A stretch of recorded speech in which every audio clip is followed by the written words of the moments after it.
On the 20th anniversary of HPCC, Frank Wales, who was one of the founders, and he wrote all the articles about synthetic programming in the early copies of Datafile, especially before it was called Datafile, and he and I got together to write a book recalling 20 years of the Calculator Club. The name was Frank's, Recall 20. It was really very clever. The cover was done by Frank's wife. I really liked it. I thought maybe we should have a calculator on the front, but no. Frank and Paola said, no, we will have a pattern on the front. It really was nice. And I've brought 6 today and 6 have gone. And I've got plenty more at home, so if anybody wants another Recall 20 to go with the book that's about to be introduced to you, I've got more at home. So let me know. Thanks. Okay, Bruce, 20 years on, after the Recall 20, we decided we could afford and would be interested in writing another book. Bruce. Me. Mark. Okay, right. I'm going to split it, I think. We're going to split it. Because Frank Wales no longer had the time or the energy to do a Recall 40. In fact, he told me off for wanting to do a Recall 25. But these two guys came to me and said, we are going to do a Recall 40. And we'll let you be one of the editors too. So, and they have. Thank you. So, Recall 20. So, celebrating 20 years of the club, and we decided it really was about time that we produced another one, and we managed to achieve this milestone of 40 years, which is quite frankly pretty remarkable, isn't it, for us to be still here, still meeting, and the club has coped with COVID and survived and gone from strength to strength, actually, because we've done the online meetings, which have been very enjoyable, I think, and lots of you join. And we do those now twice a month, which is crazy. So we have a physical meeting and 2 virtual meetings in a month. And there's a lot happened in the last 20 years. A lot of our calculators, which we cherish, the 41s, the 48s, all of that sort of thing, they've come, they've gone. We've got the Prime now, which is is an interesting machine, but what I think is really interesting is that if we look at some of the models, so the 12 is still there, the calculator that wouldn't die, and we thought about talking about the 12 and its various resurrections and that sort of stuff. We thought about collecting recollections from people who've been involved in HP calculators over the last few years, and also we wanted to celebrate the new hardware solutions that we've got now, which some of them are quite astonishing, aren't they? We've got things like the pillbox. So we've got the 41 with its HPIL peripherals that are increasingly expensive to try and get hold of, and yet I plug that into my latest Mac and transfer files backwards and forwards, and it's as easy as anything. We've got things like the multimod and the FRAM modules for the 71, which have given us huge capacity and which we can set up quite easily on our computers and that sort of stuff, whereas you try buying a 71 module nowadays, it's virtually impossible. So we wanted to celebrate the hardware as well. So the book's split into 3 sections, and as its title suggests, Recollection, Reinvention and HP Calculators. But we've talked about, so we've got recollections, we've got Jim Donnelly and various other people have talked about their recollections, and we've looked at the new hardware and Swiss Micros and Walter's developments as well are covered in there. And putting it all together, you'll have seen on the website perhaps that we created a grand list of all of our mates, didn't we, basically, that that we thought would contribute to this. Fortunately, most of them have, and what we've ended up with is a book, as you'll see, which is nearly twice the size of Recall 20. Putting the book together from an editing point of view, because I'm afraid Włodek was a little indisposed, weren't you? And Bruce will tell you about the typesetting, because we've done this, well, Bruce has done this and used all his skill from editing Datafile to typeset this book. But editing it was very interesting because various people, from around the world have said, well, my English is not very good. Well, yeah, your English is better than my anything else. So, but I sort of volunteered to take people's writing and convert them. And so we've made interesting decisions in this book. We didn't run spell checkers and Grammarly over it, did we? Because we thought that would be a bad idea. So we've tried to keep the essence of how how the contributors of all the chapters have written their pieces. So if you've written it in, if your language is Dutch or whatever, then we've tried to keep it, true to how it's been written, and not try to completely anglicise it, but to just correct spellings and some grammar and that sort of thing to make it read nicely. We haven't changed the American color, C-O-L-O-R, into British C-O-L-O-U-R, for example. Yeah. So as you go through, you'll see the styles of the individual authors of the chapters has been preserved, but we've just tidied it forward for people to try and keep it at a consistent level, if you see what I mean. Yeah. So I think that's me. Did I miss anything? Right. So while we're waiting, there's a copy at the front if people want to have a quick look at it at some point. There isn't a Recall 20. It's approximately double the thickness. So we've done quite well. Actually, can you borrow a second well. Recall 20 from someone? And then... And then the other thing is, we made the design the same. So if you've got both, they sit nicely side by side on the bookshelf, and the cover picture again is from the set that Paula produced. So this was Frank Wales' partner, Paula Caturia, I don't know how you pronounce it, produced a set of sample designs. They chose that one at the time. So we've chosen this very similar one and just given it a different colour, but we've deliberately copied the styles, the front and the back, to so that they go together as a pair, which I think is works out quite nicely, and chose the same fonts and the same layout. But this time we have, if I can find a page, a suitable page. There are colour photographs inside, so we're in colour this time, which is quite nice for some of the pictures. So I'll just talk a little bit about the process.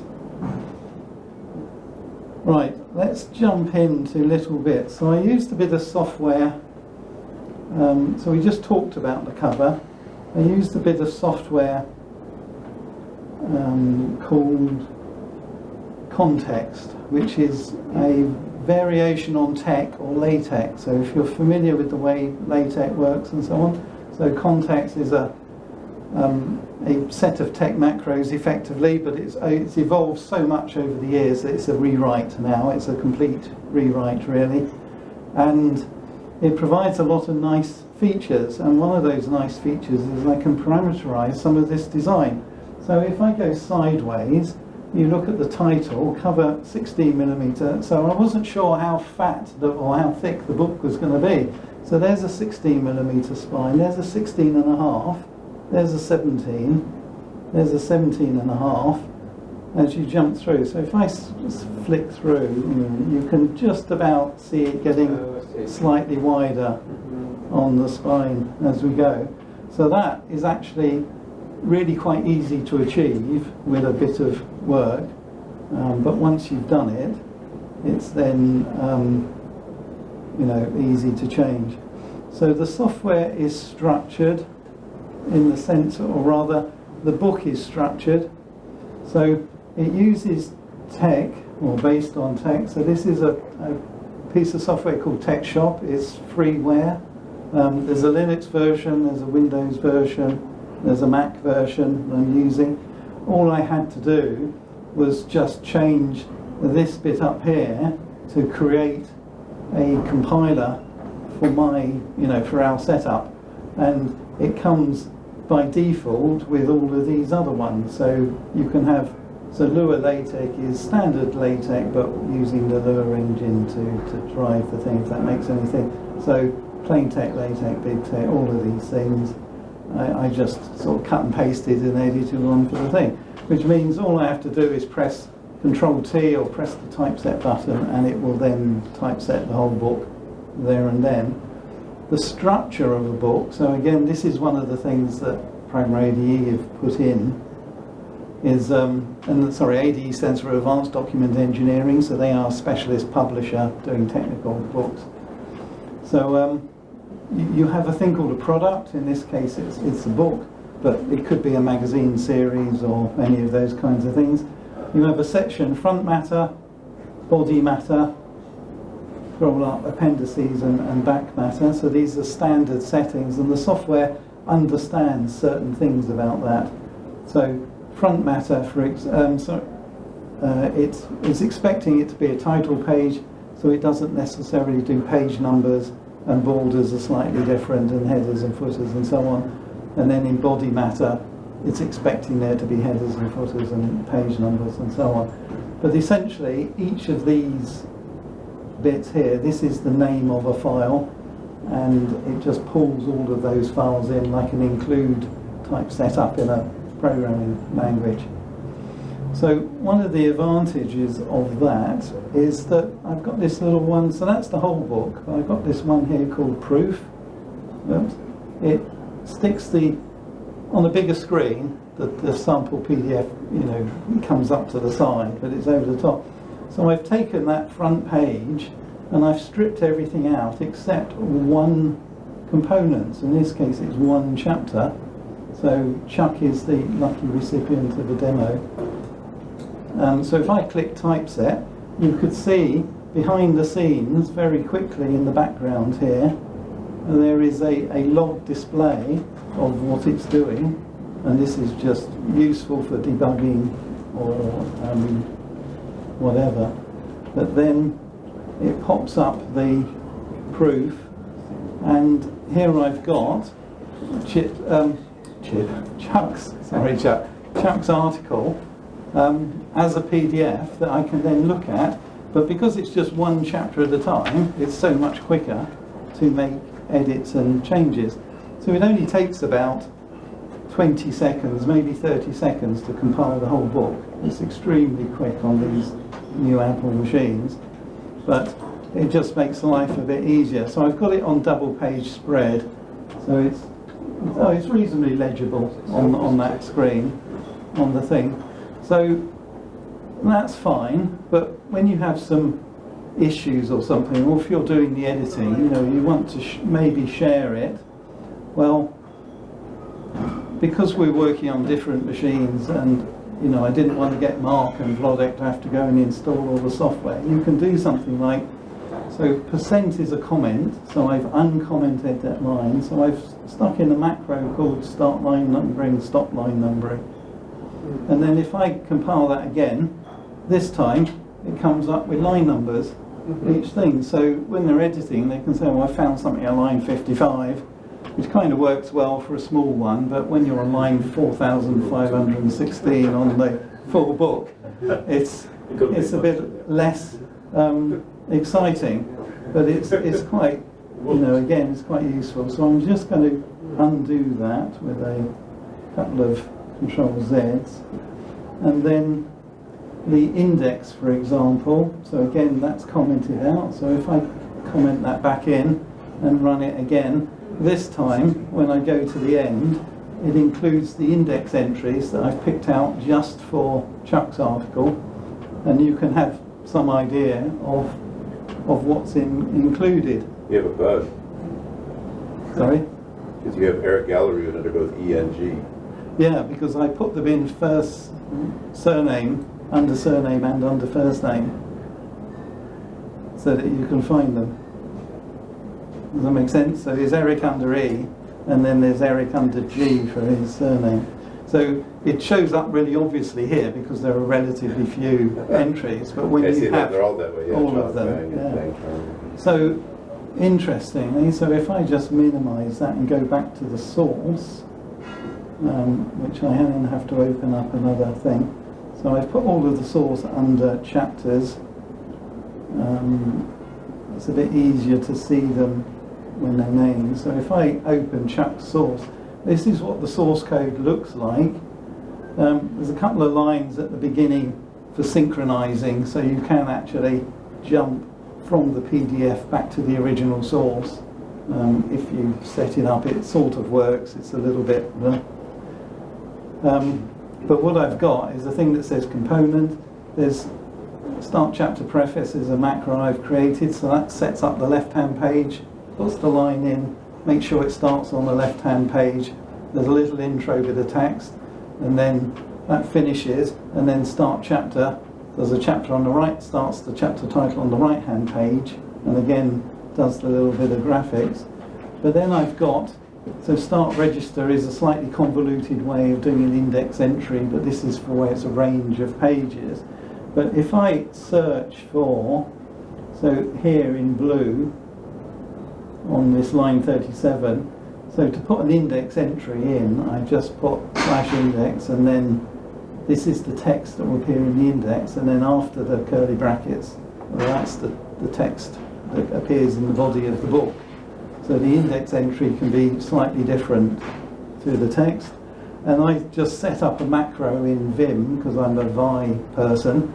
I just select that bit of text, do @I to run my index macro, and it adds /index and duplicates the words and puts the curly brackets in. So picking a word to index is a matter of just highlighting it, running the macro. And the... sorry, Eric, I completely forgot.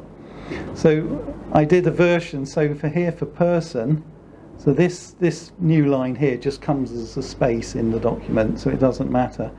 And then I've put a wrapper macro around index, so where it says /person, and I put a first and a second name, it actually reverses those names, so it creates two index entries automatically, one under the first name and the second one under the surname with a comma. So you get Brown, Allen in the to go into the index, and that then makes it very easy to do names, because I don't have to put a double entry in every time.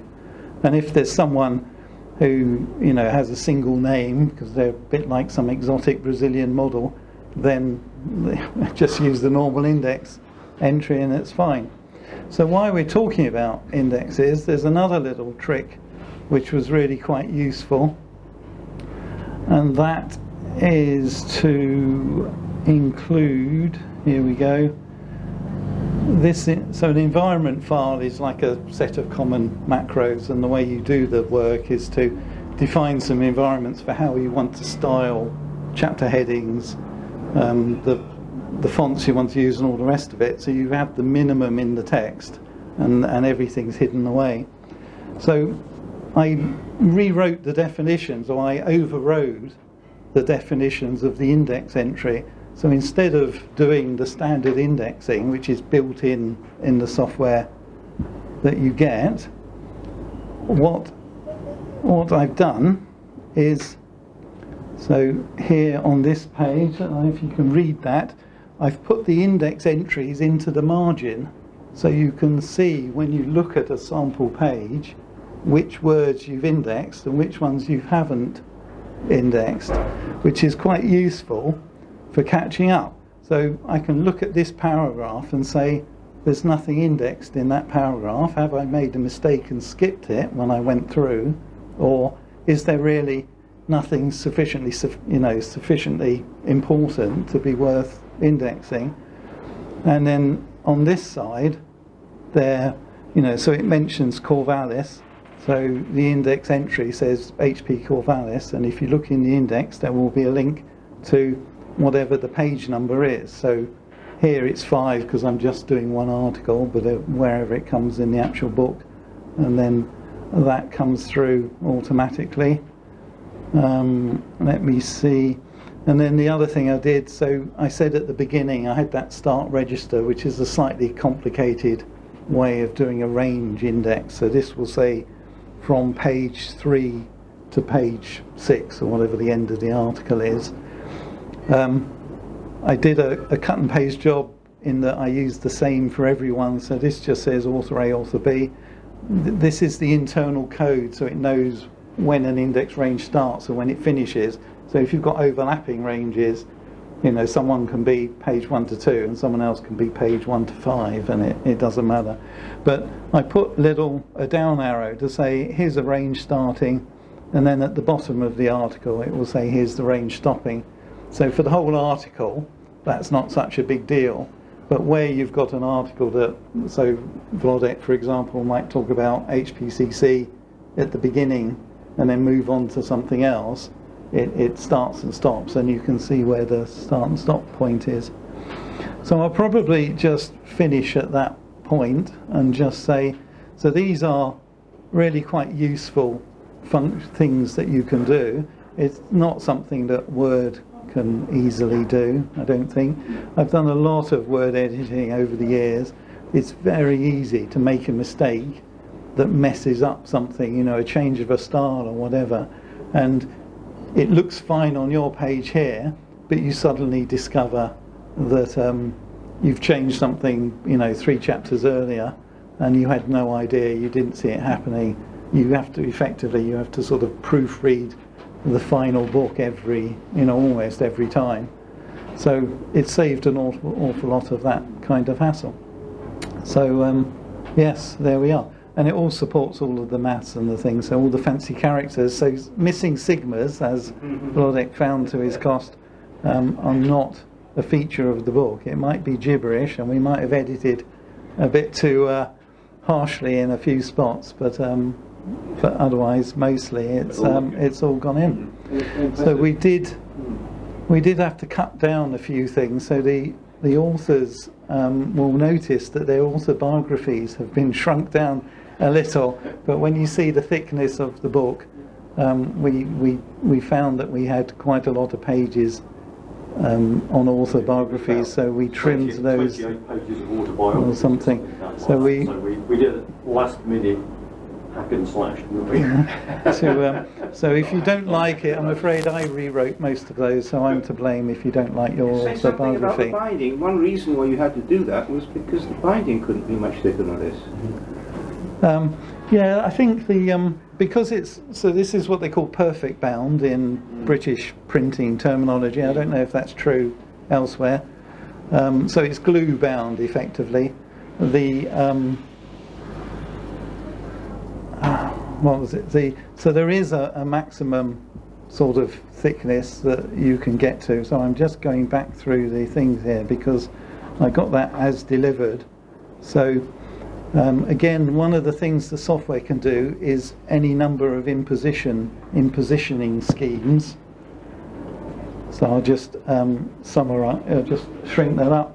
So and it's designed for traditional publishing. So when you have a book that's sewn together, you do batches of typically 16 pages or 32, which I think are called quires. Whether that's still true or not might be old-fashioned terminology.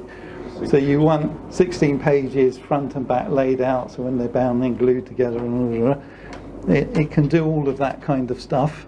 So in this case, it's a relatively simple. So what we've got on the left is a stack of, that's page 1. On the back of it is, where are we? Is it showing? Oh yeah, that's. So it gets printed 4 pages at a time in a complete stack, and then guillotined into 4 pieces, and then the 4 pieces get stacked one on top of the other. Yeah, so if that didn't catch up on the microphone, I'll just repeat that for the people on the video. So yeah, that was much more succinctly explained. So these are printed, double-sided, so this is the top, so 4 to a page, it's an A5 page on the book, so printed onto A3 through a machine that's just like a glorified photocopier, really. Double-sided, so this is the top side of the first sheet, and this is the top side of the second sheet. This is the bottom side of the first sheet. This is the top side of the second sheet. So, and you guillotine it down the middle, and you take that stack from that top left-hand side, and you stick it onto this top left stack. It kind of, I don't know, it looks wrong on the screen. Maybe I should change the. Isn't that the A? That's why the A series were like that, right? They go up by double, so you can do that exactly. Yeah. I think the preview on the Mac doesn't quite show it as well as it could do. Adobe Acrobat is a little bit better for scrolling double-sided pages. Anyway, so print them all out, guillotine them, take that stack, put it on that one, put the 2 on the third one, put the lot on the fourth one, take it to the binder, and get the cover wrapped around it. Unfortunately, that all went pretty much first time. So yeah, it was quite good from that point of view. Well, we had one pre-print. He ran off one copy, you know, when I was there in the print shop, just there and then on his quick copier, and I laid them out wrongly, which was a little bit unfortunate. Wasn't in agreement with the method he used. Well, yeah, exactly. That was, A different type of print setting. yeah, so that's it really. We're you know, it was turned out to, so it's a little bit, it's tricky to write in the sense of, so I took everybody's text, but once you've then added all the index entries and all the heading markings and so on, it's not something you can readily give back. But the proofing option, to be able to just proof an individual article, look at the index entries for one article and so on, made it a lot easier than I think it would have been if we'd tried to share Word between us, and well, it's not really designed for this kind of thing. And it handles all of the things like, so there's the hyphenation tables, it knows what words hyphenate, what words don't, and the ligatures and so on are all just applied automatically, so I don't have to go through and do any of that kind of thing. And for those of you who might be interested, it's completely multilingual as well, so if you say mode German or mode Dutch, it understands Dutch hyphenation and German hyphenation rules if you're writing in a different language. So it's incredibly flexible software. It's quite tricky to learn, but once you've learned it, it's then quite easy. But the guy who developed it, the way he thinks takes a bit of getting used to. So there's a lot of consistency, but it's slightly odd consistency, if that makes sense. So if you're a programmer and you like functions and macros, then you'll struggle with this because it's not really that approach. But otherwise, it's very flexible. Yeah. Yes. Okay. So add a few words, and then I was just going to say, hand out or sell out a few copies that you pick up here. Yes. Yeah. So I was just going to say, so the discount rate for members, club members, for the thing. Authors get a complimentary copy. So authors who submitted articles, come and see me afterwards, and I'll just make a note of who I've given a copy to. That's all. There's one more thing that people like. You go around and ask any of the authors who are here to sign the book, and then you get a book with signatures of half a dozen people. Some people very much like that. Some people say why. We're offering them at a premium if you want them unsigned as well. That was a Mrs. Thatcher joke. Mrs. Thatcher went around signing her autobiography. Yeah. And she'd signed so many that there was a premium for unsigned copies, yes. Okay. LaTeX package called again? Context, CONTEX. That's a very interesting talk, actually. In fact, if you were to write an article about your process, I think that would be very, very interesting read. Yes. Yes, it would be. But writing it and then having illustrations is another whole ball game. Trying to miniaturize, what you're demonstrating. You see what I mean? But I think also, there's a danger of falling into an infinite regress. Yes. Indeed. Yeah, absolutely. So the guy writes his own manuals using the software, and so you can do it. It's very tricky later. Is it an expensive program to purchase? Or? It's free. All free. It's completely free. Completely free. I'd be interested to have a look at that software, actually. If you're really interested, Yes, his book is typesetting books on Metafont and Tech. It's just they're gorgeous books, and the C code, he has the entire program rather in Pascal. You can read the entire programs are available with his comments and the thing. Yes. I can go on. I'm a huge dog. Okay. Bruce was saying that you, Mark particularly cut down some of the biograms. Some of you know I was in hospital for a while. I came back from hospital and I said, I want to write another chapter. And I was most surprised when they said, no, quite the reverse, we're cutting bits out now. Too late, Włodek. but well done. Yes. I mean, well done, Bruce, getting it done on time. Recall 40.2, and we have Włodek's extra chapter in there. How long did the book writing take?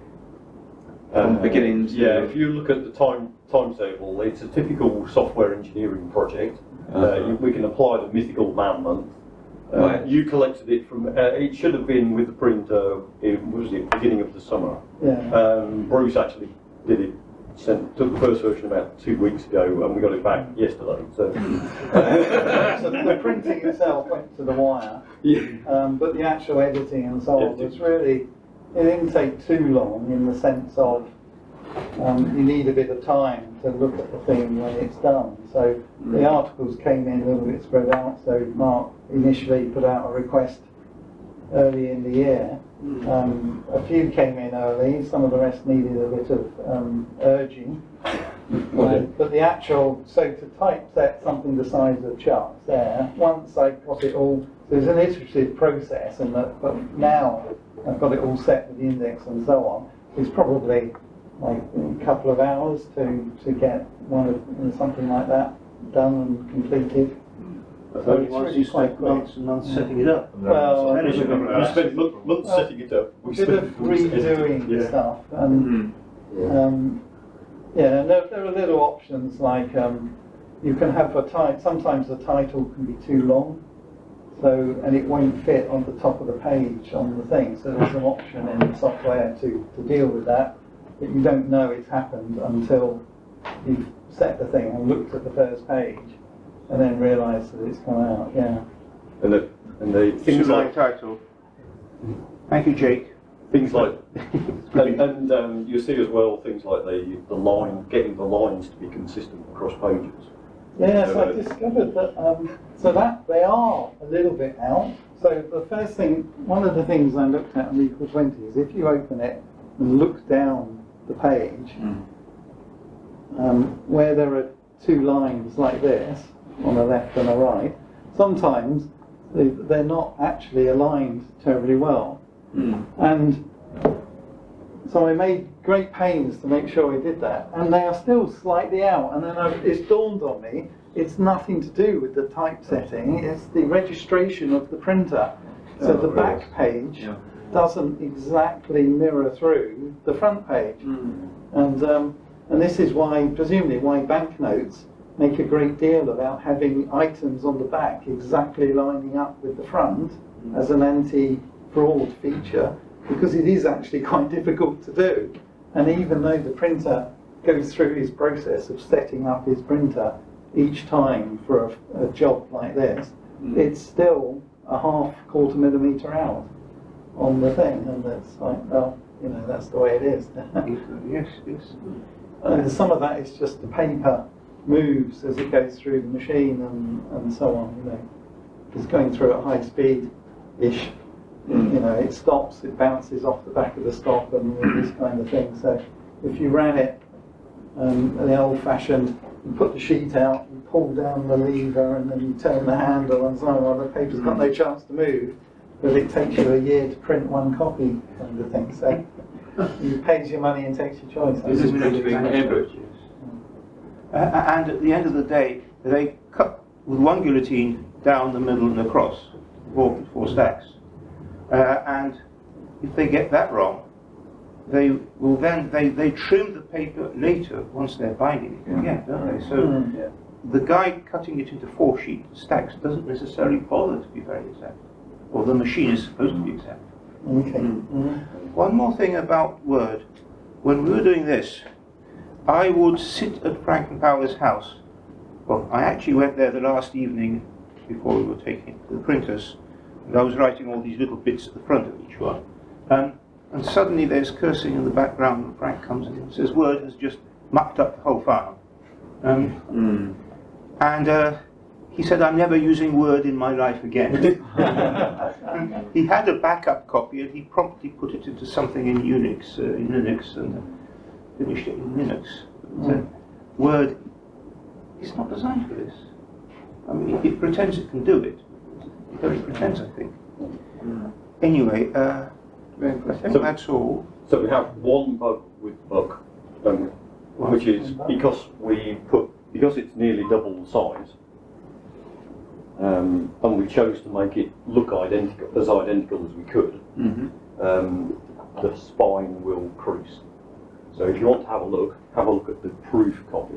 No, So, buy 2 copies and keep one perfect. okay, that'll do. Yes. You mean like Actually, the calculators?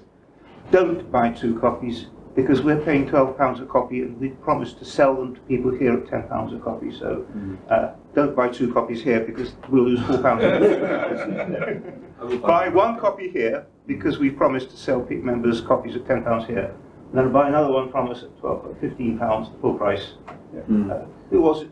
One of you made the very valid point that because of all the inflation, this has got £15 on the back, whereas this only had £14.95. But it was was twice the thickness. It wasn't for that reason. It was because I didn't want Frank to have to deal with finding spare 5p pieces for everybody.